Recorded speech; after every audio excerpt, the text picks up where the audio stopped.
Hello friends, good morning. നമ്മുടെ Kerala T V സീരിയലിലേക്ക് എല്ലാവർക്കും സ്വാഗതം. അങ്ങനെ സുമിത്രയും അതുപോലെ സരസ്വതി അമ്മയൊക്കെ ശീതളിൻ്റെ വീട്ടിൽ നിന്ന് ഇങ്ങ് പോന്നു. പക്ഷേ സച്ചിനെ കൊടുക്കാനുള്ള മാർഗവുമായിട്ടാണ് സുമിത്ര ആ വീട്ടിൽ നിന്ന് പടിയിറങ്ങിയത്. ഇതൊന്നും സച്ചിനാണെങ്കിൽ അറിയുന്നുമില്ല. എന്തായാലും ആ ഒരു തെളിവെടുപ്പുമായിട്ട് നമ്മുടെ സുമിത്ര മുന്നോട്ട് പോകുമ്പോൾ ഇവിടെ നമ്മുടെ അനിരുദ്ധും അതുപോലെ തന്നെ അനന്യയും തമ്മിലിരുന്ന് സംസാരിക്കുക. അപ്പോൾ പ്രതീഷ് കുഞ്ഞിനെ അവകാശം പറഞ്ഞു വരുമെന്നുള്ള പേടിയാണ് അനന്യയ്ക്ക്. അങ്ങനെ അവകാശം പറഞ്ഞു വന്നു കഴിഞ്ഞാൽ മോളെ കൊടുക്കാൻ പറ്റുമോ? ഇത്രയും കാലം വളർത്തി വലുതാക്കിയിട്ട് സ്വന്തം അമ്മയായി സ്നേഹിച്ച അവളെ എങ്ങനെ തള്ളിക്കളയുമെന്നുള്ള ആ ഒരിത്.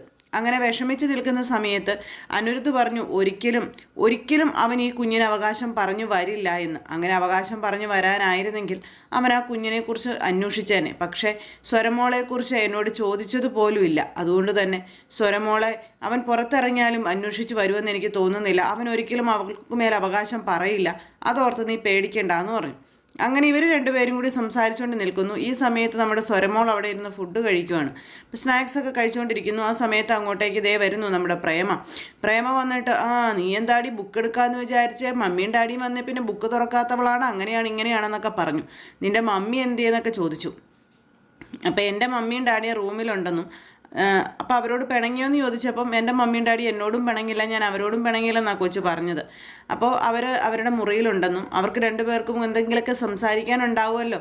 അപ്പോൾ സ്വരമോൾ അവിടെ ഇരിക്കേണ്ടെന്ന് വിചാരിച്ച് സ്വരമോൾ ഇങ്ങോട്ട് വന്നതാണെന്ന് പറഞ്ഞു. അവർക്ക് രണ്ടുപേർക്ക് സംസാരിക്കാനുണ്ടെന്നോ? എന്ത് സംസാരിക്കാനുണ്ടെന്ന്? എൻ്റെ അമ്മമ്മേ, അവർക്ക് എന്താ സംസാരിക്കാനുള്ളതെന്ന് ഞാനെങ്ങനെ അറിയാനാ? പക്ഷെ അവർക്ക് സംസാരിക്കാനുണ്ട്. അവർ ഒത്തിരി നാൾ കൂടി കണ്ടതല്ലേ, അതുകൊണ്ട് അവർ സംസാരിച്ചോട്ടെ. അമ്മമ്മ അങ്ങോട്ടേക്ക് പോകുമൊന്നും വേണ്ടെന്ന് പറഞ്ഞു. അപ്പോൾ കൊച്ചിത് പറയുന്നത് കേട്ട് കഴിഞ്ഞപ്പോഴത്തേക്കും നമ്മുടെ അമ്മമ്മയുടെ നെഞ്ചൊന്ന് ഇടിച്ചു. ദൈവമേ, അവത്തബശാലെങ്ങാനും ഇനി അവൾ ആ കാര്യങ്ങൾ വല്ലതും വിളിച്ചു പറഞ്ഞ് തീർന്നു. അതുകൊണ്ട് തന്നെ എത്രയും പെട്ടെന്ന് അനന്യയുടെ അടുത്തേക്ക് എത്തണമെന്ന് ഓർത്ത് പുള്ളിക്കാർ ജീവനും കൊണ്ട് ഓടാൻ നോക്കുമ്പോഴത്തേക്കും സ്വരമോള് പറഞ്ഞു, അവർ രണ്ടുപേരും കൂടെ അവിടെ ഇരിക്കുകയും സംസാരിക്കുകയും ചെയ്യുന്നിടത്ത് അമ്മമ്മ എന്തിനാ പോകുന്നത്? അമ്മമ്മയ്ക്ക് എന്തിനാ അങ്ങോട്ട് പോയിട്ട്? അമ്മ അങ്ങോട്ട് പോവണ്ട. അമ്മമ്മ അങ്ങോട്ട് പോയാൽ എൻ്റെ ഡാഡിയുടെയും മമ്മിയുടെയും സന്തോഷം മുഴുവൻ പോകും.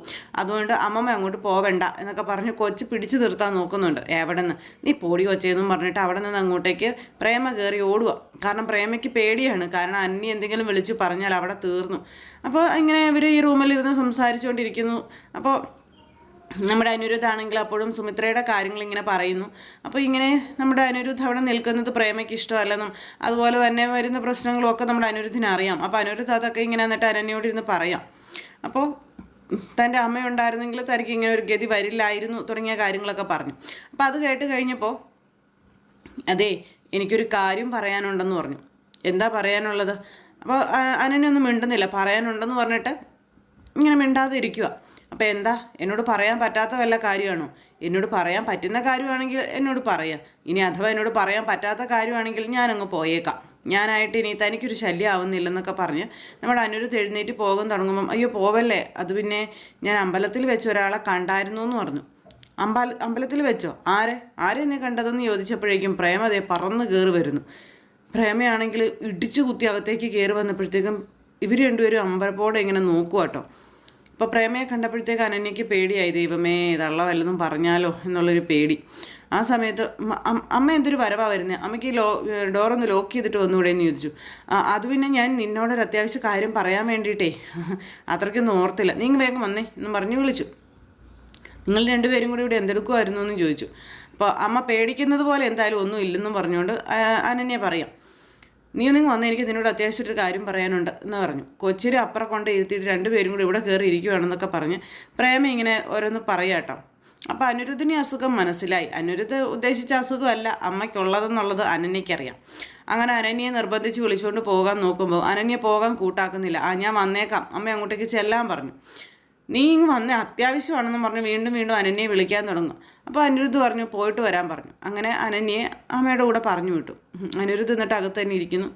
അനന്യയാണെങ്കിൽ പുറത്തേക്ക് പ്രേമയുടെ കൂടെ പോയി. പുറത്ത് ചെന്നിട്ട് അനന്യയോട് ചോദിക്കുകയാണ്, നീ അനിരുദ്ധിനോടെല്ലാം പറഞ്ഞോ? അനിരുദ്ധിനോട് എന്തെങ്കിലും പറയാൻ തുടങ്ങുമായിരുന്നു എന്ന് ചോദിച്ചു. എന്ത് പറയാൻ? ഞാനൊന്നും പറഞ്ഞില്ല. ഒരു നുണയെന്നോട് പറയരുത്. നീ അവനോട് സുമിത്രയുടെ കാര്യം പറയാൻ തുടങ്ങുമല്ലായിരുന്നുടി ഞാൻ വന്നപ്പോൾ? നിന്നോട് ഞാൻ പറഞ്ഞില്ലടി ഒരിക്കലും സുമിത്ര ജീവനോടെ ഇരിക്കുന്ന കാര്യം അവൻ അറിയരുതെന്ന്. പിന്നെ നീ എന്തിനാടി ഇങ്ങനെ കിടന്നാണ് ചൂട്ടുന്നതെന്നൊക്കെ ചോദിച്ചപ്പം, അമ്മ ഈ പറയുന്നതും ചെയ്യുന്നതൊന്നും ശരിയല്ല. ഞാൻ അനിരുദ്ധിനോട് അമ്മ ജീവിച്ചിരിപ്പുണ്ടെന്നുള്ള കാര്യം പറയുന്നത് കൊണ്ട് എന്താ കുഴപ്പം? അമ്മയ്ക്ക് അനിരുദ്ധ് ഇവിടുന്ന് പോവുകയും വേണം. അനിരുദ്ധിൻ്റെ അമ്മയെ അനിരുദ്ധ് സ്നേഹിക്കുന്നതും ഇഷ്ടമല്ല. ഇതെവിടുത്തെ കാര്യം അമ്മേ എന്നൊക്കെ ചോദിച്ചുകൊണ്ട് അനന്യ ഇങ്ങനെ പറഞ്ഞു. ഇനിയും പറയാനൊരു അവസരം കിട്ടിയാൽ തീർച്ചയായിട്ടും ഞാൻ അനിരുദ്ധിനോട് അത് പറയുമെന്ന് പറഞ്ഞു. അവിടെ നിന്ന് അപ്പോഴത്തേക്കും ഭീഷണിയായിട്ട് നമ്മുടെ പ്രേമ വന്നു. നീ അങ്ങനെ എങ്ങാനും പറഞ്ഞു കഴിഞ്ഞിട്ടുണ്ടെങ്കിൽ പിന്നെ നമ്മൾ രണ്ടുപേരും ഒരുമിച്ചുണ്ടാവില്ല തുടങ്ങിയതൊക്കെ പറഞ്ഞ് അതൊക്കെ കേട്ട് കഴിഞ്ഞപ്പം അനന്യയ്ക്ക് ആകെ വിഷമമായി. എന്തായാലും പറയാൻ സമ്മതിക്കില്ലെന്നുള്ള ഒരു ഇതിൽ തന്നെയാണ് പ്രേമ മുന്നോട്ട് പോകുന്നത്. ഇതെല്ലാം കഴിഞ്ഞതിന് ശേഷം പിന്നെ കാണിക്കും നമ്മുടെ സുമിത്രയൊക്കെ ഇങ്ങനെ നടന്നു വരിക. അപ്പോൾ സുമിത്രയും സരസ്വതി അമ്മയും നടന്നു വരുന്നു. അപ്പോൾ ഈ സച്ചിൻ്റെ കള്ളത്തരം കണ്ടുപിടിക്കാനുള്ള ഗുളികയൊക്കെ ആയിട്ടാണ് നമ്മുടെ സുമിത്ര അവിടെ നിന്ന് ഇറങ്ങിയത്. അപ്പോൾ അത് എവിടെയെങ്കിലും ഏതെങ്കിലും മെഡിക്കൽ സ്റ്റോറിൽ കാണിക്കണം. അവിടെ കാണിച്ചിട്ട് ഇത് എന്ത് അസുഖത്തിനുള്ള മരുന്നാണെന്ന് കാണണം, അറിയണം. അപ്പോൾ അതിനുവേണ്ടി സുമിത്ര ഇങ്ങനെ ആലോചിക്കുക. അപ്പോൾ ഈ സരസ്വതി അമ്മ കൂടെ ഉണ്ടെങ്കിൽ ഇതൊന്നും നടക്കില്ല. അപ്പോൾ എന്ത് ചെയ്തു, സരസ്വതി അമ്മയോട് ഒരു കാര്യം ചെയ്യുക, അമ്മ ഒരു ഓട്ടോ പിടിച്ച് വീട്ടിലോട്ട് പോയിക്കോളാൻ പറഞ്ഞു. അപ്പോൾ സുമിത്ര സരസ്വതി അമ്മയോട് ഓട്ടോ വിളിച്ച് വീട്ടിലോട്ട് പോകാൻ പറഞ്ഞപ്പോൾ സരസ്വതി അമ്മയ്ക്ക് മനസ്സിലായി സുമിത്ര വേറെ എന്തോ കാര്യത്തിന് പോകുവാണെന്ന്. അത് പറ്റത്തില്ല, നമുക്ക് ഒരുമിച്ച് പോകാം, നീ എങ്ങോട്ട് പോകുക? അമ്മേ, എനിക്ക് അത്യാവശ്യമായിട്ട് ഒരിടം വരെ പോകാനുണ്ട്, ഞാനും കൂടെ വരാം, നമുക്ക് ഒരുമിച്ച് നിന്നിട്ട് ഓട്ടോ വിളിച്ച് വീട്ടിലോട്ട് പോയാൽ പോരെ? എനിക്ക് തന്നെ വീട്ടിലോട്ട് ഓട്ടോ വിളിച്ച് പോകാൻ പറ്റത്തില്ല മോളെ, അതുകൊണ്ടാണെന്ന് പറയുമ്പോൾ അമ്മയോട് പറയുന്ന കാര്യം അമ്മ കേൾക്കാൻ പറഞ്ഞു. അമ്മ ഒന്ന് ഓട്ടോ വിളിച്ച് പോകും, ഞാൻ വന്നേക്കാം എന്ന് സുമിത്ര പറഞ്ഞു. അപ്പോൾ സുമിത്ര ഒരു പരിധി കൂടുതൽ നിർബന്ധിച്ച് കഴിഞ്ഞപ്പോഴത്തേക്ക് സരസ്വതി അമ്മയ്ക്ക് പോകാതിരിക്കാൻ പറ്റില്ല, സരസ്വതി അമ്മ പോയിക്കോളാമെന്ന് പറഞ്ഞു. അങ്ങനെ സരസ്വതി അമ്മ ഒരു ഓട്ടോ പിടിച്ച് പോവുക. ഇവളെന്തോ കള്ളത്തരത്തിന് പോകുക, എന്നെ കൂടെ കൂട്ടിക്കഴിഞ്ഞിട്ടുണ്ടെങ്കിൽ ഞാനത് കണ്ടുപിടിക്കുമെന്ന് വിചാരിച്ചിട്ടാ. ചെല്ലടി ചെല്ല് എന്നും പറഞ്ഞ് സരസ്വതി അമ്മ അങ്ങ് പോണു കേട്ടോ. അപ്പോൾ സുമിത്ര എന്നിട്ട് അതിലിങ്ങനെ നടന്നു വരുന്നു. അവിടെയൊക്കെ ഇങ്ങനെ മൊത്തത്തിൽ നോക്കി എവിടെയെങ്കിലും മെഡിക്കൽ സ്റ്റോർ ഉണ്ടോയെന്ന്. അങ്ങനെ കുറച്ച് ദൂരം ഇങ്ങനെ നടന്നു വന്നപ്പോഴത്തേക്കും ഒരു സ്ഥലത്തൊരു മെഡിക്കൽ സ്റ്റോർ കണ്ടു. സുമിത്ര എന്നിട്ട് ആ മെഡിക്കൽ സ്റ്റോറിലേക്ക് കയറുക. അപ്പോൾ അവിടുത്തെ സ്റ്റാഫുണ്ട്. അപ്പോൾ മെഡിക്കൽ സ്റ്റോറിലേക്ക് കയറി ഈ ചേട്ടന് അപ്പോൾ എന്താ ചേച്ചിയെന്ന് ചോദിച്ചപ്പോഴേക്ക് കയ്യിലുണ്ടായിരുന്ന ഗുളിക എടുത്ത് അയാളുടെ കയ്യിലേക്ക് കൊടുത്തിട്ട്, അതെ ഇതെന്ത് അസുഖത്തിനുള്ള ഗുളികയാണെന്ന് ഒന്ന് പറയാമോ, ഇത് എന്തിനു വേണ്ടി കഴിക്കുന്നതാണെന്ന് അറിയാൻ വേണ്ടിയിട്ടാണെന്ന് സുമിത്ര പറയണു. എന്നിട്ട് ആ ഗുളിക അയാളുടെ കയ്യിലേക്ക് കൊടുത്തു. അയാൾ ആ ഗുളിക അവിടെ നോക്കിക്കൊണ്ട് നിൽക്കുന്നു. ഈ സമയത്ത് ഇവിടെ നമ്മുടെ രഞ്ജിതയും അരവിന്ദനും കൂടി നിന്ന് സംസാരിക്കുക. അതും അനിരുദ്ധിനെ കണ്ടുപിടിക്കുന്നതിനെ പറ്റി. അനിരുദ്ധിനെ കണ്ടുപിടിക്കുന്ന കാര്യം എന്തായെന്ന് ചോദിച്ചപ്പം ഗുണ്ടകളെ ഏർപ്പെടുത്തിയിരിക്കുകയല്ലേ, അവരതൊന്ന് കണ്ടുപിടിച്ചോളും, അധികം താമസിക്കാതെ നമുക്ക് ഡീറ്റെയിൽസും തരുമെന്ന് അരവിന്ദൻ പറഞ്ഞു. അപ്പോൾ നമ്മുടെ രഞ്ജിത പറഞ്ഞു, അതെ നിങ്ങളുടെ ഒന്നും സഹായം എനിക്കിനി വേണ്ട. സഹായം വേണ്ടെന്നു? എന്ത് സഹായം വേണ്ടെന്ന്? നിങ്ങളുടെയോ നിങ്ങളുടെ ഗുണ്ടകളുടെയോ ഒരു സഹായവും എനിക്കിനി അനിരുദ്ധിനെ കണ്ടുപിടിക്കുന്ന കാര്യത്തിൽ വേണ്ടാന്ന് പറഞ്ഞപ്പം ഉറപ്പാണേ? തീർച്ചയാണേ? ആ തീർച്ച. പിന്നെ അനിരുദ്ധിനെ എങ്ങനെ കണ്ടുപിടിക്കാനാണ് താൻ ഇരിക്കുന്നത്? 2 ദിവസത്തിനുള്ളിൽ അനിരുദ്ധ് എവിടെയാണെന്നുള്ള വിവരം അയാൾ എനിക്ക് തന്നോളൂ എന്ന് പറഞ്ഞു. അയാളോ? ആര്? അതൊക്കെ എന്തിനാ അരവിന്ദേട്ടൻ അറിയുന്നത്? അത് അരവിന്ദേട്ടൻ അറിയേണ്ട കാര്യമില്ല. എന്തായാലും ഞാൻ ഏൽപ്പിച്ച ജോലി അരവിന്ദേട്ടൻ ചെയ്തില്ലല്ലോ. അപ്പോൾ അതുകൊണ്ട് അരവിന്ദേട്ടൻ ആ കാര്യത്തിൽ കൂടുതൽ തല പുകയ്ക്കൊന്നും വേണ്ട എന്ന് പറഞ്ഞു. അപ്പോൾ ഉദ്ദേശിച്ചത് സിദ്ധുവിനെയാണ്. സിദ്ധു ആണെങ്കിൽ ഇറങ്ങാൻ പോകുന്നു. അപ്പോൾ സിദ്ധു വന്നു കഴിയുമ്പോഴത്തേക്കും മകനുമായി കോണ്ടാക്റ്റിനുള്ള ആ ഒരു ഇതുണ്ടാവും. അപ്പോൾ ആ ഒരു സെറ്റപ്പിൽ കാര്യങ്ങൾ മുന്നോട്ട് കൊണ്ടുപോകാൻ കഴിയും. ഇതൊക്കെയാണ് രഞ്ജിത വിചാരിക്കുന്നത്. അപ്പോൾ എന്തായാലും രഞ്ജിത ഈ കാര്യം പറഞ്ഞു. എന്നിട്ട് അരവിന്ദനോട് പറഞ്ഞു ഇനി ഒരു സഹായവും വേണ്ടാന്ന്. എന്നിട്ട് രഞ്ജിത ഇങ്ങനെ രണ്ടും കൽപ്പിച്ച് ഇങ്ങനെ നിൽക്കുവാണ്, താൻ ജയിച്ചു എന്നുള്ള അഹംഭാവത്തിൽ. അങ്ങനെ രഞ്ജിത നമ്മുടെ അനിരുദ്ധിനെ കണ്ടുപിടിക്കാനായിട്ട് പുതിയ ആളെ ഇറക്കുമതി ചെയ്യുന്നു. അപ്പം തന്നെ കഴിവുകെട്ടവനാക്കി മാറ്റി നിർത്തിയതാണോ രഞ്ജിത എന്നുള്ളൊരു വിചാരത്തോടു കൂടി അരവിന്ദൻ ഇങ്ങനെ അവിടെ നിൽക്കുന്നു. അരവിന്ദൻ അറിയാം, പിന്നെ എന്തെങ്കിലും ആവട്ടെ, കണ്ടുപിടിക്കുവാണെങ്കിൽ അവൾ തന്നെ കണ്ടുപിടിക്കട്ടെ, റിസ്ക് അത്രയും കുറഞ്ഞിരിക്കുമല്ലോ, പിന്നെ അത്രയും കുറച്ച് പണിയെടുത്താൽ മതിയല്ലോ എന്നൊക്കെയാണ് അരവിന്ദൻ്റെ ചിന്താഗതികൾ. അങ്ങനെ അരവിന്ദൻ ആ കാര്യമൊക്കെ ചിന്തിച്ച് അങ്ങനെ അവിടെ നിൽക്കുന്നു. എന്തായാലും ആ ഒരു സംഭവങ്ങൾ അവിടെ നടക്കുമ്പോൾ നമ്മുടെ സുമിത്രയിലേക്ക് വീണ്ടും കാര്യങ്ങൾ വരിക. സുമിത്രയാണെന്നുണ്ടെങ്കിൽ അവിടെ ആ ഒരു ചേട്ടനോട് ചോദിച്ചു. അപ്പോൾ ചേട്ടൻ ഇതെല്ലാം നോക്കി. അപ്പോൾ അതിന് ചേച്ചി ഇതിന് സ്ട്രിപ്പോ മറ്റു കാര്യങ്ങളോ എന്തെങ്കിലും ഉണ്ടോ എന്നിങ്ങനെ ചോദിച്ചപ്പോൾ ഇതിന് സ്ട്രിപ്പും കാര്യങ്ങളൊന്നും ഇല്ലല്ലോ എന്ന് പറഞ്ഞു. ഈ ഗുളിക മാത്രം കണ്ട് ഒന്നും ചെയ്യാനായിട്ട് പറ്റില്ല, ഇതിൻ്റെ ആ ഒരു ഇതൊക്കെ കണ്ടിട്ട് എന്തോ വൈറ്റമിൻസ് ടാബ്ലറ്റ് ആണെന്നാണ് തോന്നുന്നത് ചേച്ചി, പിന്നെ ഇതിൻ്റെ സ്ട്രിപ്പ് ഉണ്ടെങ്കിൽ മാത്രമേ ഇത് എന്തിനുള്ള മരുന്നാണെന്ന് പറയാൻ പറ്റുള്ളൂ എന്ന് പറഞ്ഞു. അപ്പോൾ അങ്ങനെ പറഞ്ഞു കഴിഞ്ഞപ്പം വേറെ ഒരു രീതിയിലും ഇത് കണ്ടുപിടിക്കാൻ പറ്റില്ല എന്ന് സുമിത്ര ചോദിച്ചു. സുമിത്ര അത് ചോദിച്ചു കഴിഞ്ഞപ്പോഴേക്കും ഇങ്ങനെ കുറച്ച് ഗുളികകൾ മാത്രം കണ്ടുകൊണ്ട് അത് ഏതിനുള്ളതാണ് എന്നുള്ളത് നമുക്ക് കൃത്യമായി വിലയിരുത്താൻ പറ്റത്തില്ലെന്ന് അയാൾ പറഞ്ഞു. അപ്പോൾ വൈറ്റമിൻ ടാബ്ലറ്റ്സിൻ്റെ ഒരു ഷേപ്പാണ് ഇതിനുള്ളത് എന്നുള്ള കാര്യം പറയുകയും ചെയ്തു. അപ്പോൾ സച്ചിൻ അതും പറഞ്ഞിട്ടാണ് ആ ഗുളിക അവിടെ വെച്ചിരിക്കുന്നത്. അപ്പോൾ ഡോക്ടറായ സച്ചിൻ അറിയാമല്ലോ ഒരു ഗുളിക ഏത് രീതിയിൽ എങ്ങനെയൊക്കെ കൈകാര്യം ചെയ്യണമെന്ന്. അപ്പോൾ അതുകൊണ്ട് തന്നെ ഗുളിക ആ ഒരു ഇതിനുള്ളതാണെന്ന് ഇയാളും പറഞ്ഞു. അപ്പോൾ ശരി എന്നാൽ അതെങ്കിൽ തന്നേക്കാൻ പറഞ്ഞ് സുമിത്ര അത് മേടിച്ചിങ്ങ് ഇറങ്ങുക. പക്ഷെ സുമിത്രയ്ക്ക് അത് അറിയാനായിട്ട് കഴിഞ്ഞില്ല. സുമിത്രയും ഇറങ്ങി. അത് കഴിഞ്ഞപ്പോഴത്തേക്കും വീട്ടിലോട്ട് പോകാനായിട്ട് ഓട്ടോ വേണമല്ലോ. സുമിത്രയും ഓട്ടോ നോക്കി ഇങ്ങനെ നിൽക്കുകയാണ്. ഒരു ഓട്ടോയും അതിലെ വരുന്നില്ല. സുമിത്ര ഇങ്ങനെ കുറേ നേരം നിന്നു. എന്നിട്ട് വരുന്ന ഓട്ടോയ്ക്കൊക്കെ കൈ നീട്ടുന്നുണ്ട്, പക്ഷെ ഒന്നും നിർത്തുന്നില്ല. കുറച്ച് കഴിഞ്ഞപ്പോഴാണ് ഈ അനിരുദ്ധ് പുറത്തേക്ക് ഇറങ്ങിയ ഓട്ടോയിൽ വരുന്നത്.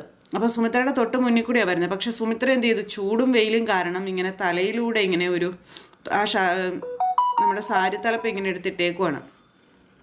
അപ്പോൾ സാരിത്തലപ്പ് എടുത്ത് മുഖം മൂടിയിരിക്കുന്നത് കൊണ്ട് കാണാൻ പറ്റുന്നില്ല. സുമിത്ര ഇങ്ങനെ കൈ നീട്ടി. അപ്പോൾ അനിരുദ്ധ് ഇങ്ങനെ ആ ഒരു സമയത്ത് അതിൽ ഇങ്ങനെ പോന്നു. അപ്പോൾ ആ ഓട്ടോയ്ക്ക് നമ്മുടെ സുമിത്ര കൈ നീട്ടി. അനിരുദ്ധ് നേരത്തേക്ക് ഇങ്ങനെ നോക്കുക, അവിടെ നിർത്താൻ ഉള്ള ആ ഒരു ഇതിൽ. അപ്പോൾ എന്താണ് കൈ നീട്ടിയത്, ആരാണ് കൈ നീട്ടിയത് എന്നുള്ളൊരിത്. അപ്പോൾ സുമിത്ര ആണെങ്കിൽ ആ ഓട്ടോ നിർത്തി. അപ്പോൾ ഓട്ടോക്കാരനോട് പറഞ്ഞു നമ്മുടെ അനിരുദ്ധ് അതൊന്ന് അവിടെ നിർത്താനായിട്ട്. അപ്പോഴത്തേക്ക് സുമിത്ര അങ്ങോട്ടേക്ക് നടന്ന് ചെല്ലുക.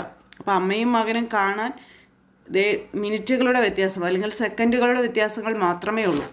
അങ്ങനെ ചുട്ടുപൊള്ളുന്ന നമ്മുടെ സുമിത്രയ്ക്ക് തണലായി അല്ലെങ്കിൽ രക്ഷകനായി അനിരുദ്ധ് എത്തുന്ന സമയത്ത് ആ കാഴ്ച കണ്ട് നമ്മുടെ അനിരുദ്ധ് ഞെട്ടും. എന്താ, അമ്മയാണ് മുന്നിൽ നിൽക്കുന്നത്. ഒരു പക്ഷേ കാണാതിരിക്കാം. കാണാനുള്ള യോഗം ഇന്നുണ്ടെങ്കിൽ സുമിത്രയും അനിരുദ്ധും തമ്മിൽ കാണും, ഇല്ലെന്നുണ്ടെങ്കിൽ എന്ന് കാണും എന്നുള്ളത് അറിയില്ല. എന്തായാലും നമ്മുടെ സിദ്ധു അനിരുദ്ധിനെ കണ്ടുപിടിക്കാനായിട്ട് ഇറങ്ങുവാണ്. ചുട്ടുപൊള്ളുന്ന ചൂടിൽ നമ്മുടെ സുമിത്രയ്ക്ക് അനിരുദ്ധ് രക്ഷകനാകുമ്പോൾ അനിരുദ്ധിനെ കണ്ടുപിടിക്കാൻ സിദ്ധു ഇറങ്ങുന്നു. എങ്ങനെയുണ്ട്, അടിപൊളിയല്ലേ? അപ്പോൾ അത്തരത്തിലുള്ള സൂപ്പർ ഹിറ്റ് കഥയുമായിട്ട് ഇന്നത്തെ നമ്മുടെ വിശേഷം വരുന്നത്. അപ്പോൾ എല്ലാവരും കാത്തിരുന്ന് കാണണം, ആരും തന്നെ മിസ് ചെയ്ത് കളയരുത്. എല്ലാവർക്കും നല്ലൊരു ദിവസം ആശംസിക്കുകയാണ്. എല്ലാവരുടെയും സപ്പോർട്ടിനും സ്നേഹത്തിനും ഒത്തിരി നന്ദി അറിയിക്കുന്നു. സൂപ്പർ ഹിറ്റ് കഥയുമായി കാണുന്നത് വരെ എല്ലാവർക്കും നന്ദി. അതോടൊപ്പം നമ്മുടെ ചാനൽ ആദ്യമായിട്ട് കാണുന്നവരുണ്ടെങ്കിൽ ഒന്ന് സബ്സ്ക്രൈബ് ചെയ്യണം കേട്ടോ. തൊട്ടടുത്ത് കാണുന്ന ബെൽ ബട്ടൺ അമർത്തി കഴിഞ്ഞിട്ടുണ്ടെങ്കിൽ നമ്മുടെ വീഡിയോസ് എളുപ്പത്തിൽ കാണാൻ കഴിയുന്നതായിരിക്കും. അപ്പോൾ ഒരിക്കൽ കൂടി എല്ലാവരോടും ഹൃദയത്തിൻ്റെ ഭാഷയിൽ ഒത്തിരി നന്ദി അറിയിച്ചുകൊണ്ട് നിർത്തുന്നു. എല്ലാവരുടെയും അഭിപ്രായങ്ങളും നിർദ്ദേശങ്ങളും ഒക്കെ കമൻറ്റ് ബോക്സിൽ അറിയിക്കുക. എല്ലാവർക്കും നന്ദി. താങ്ക്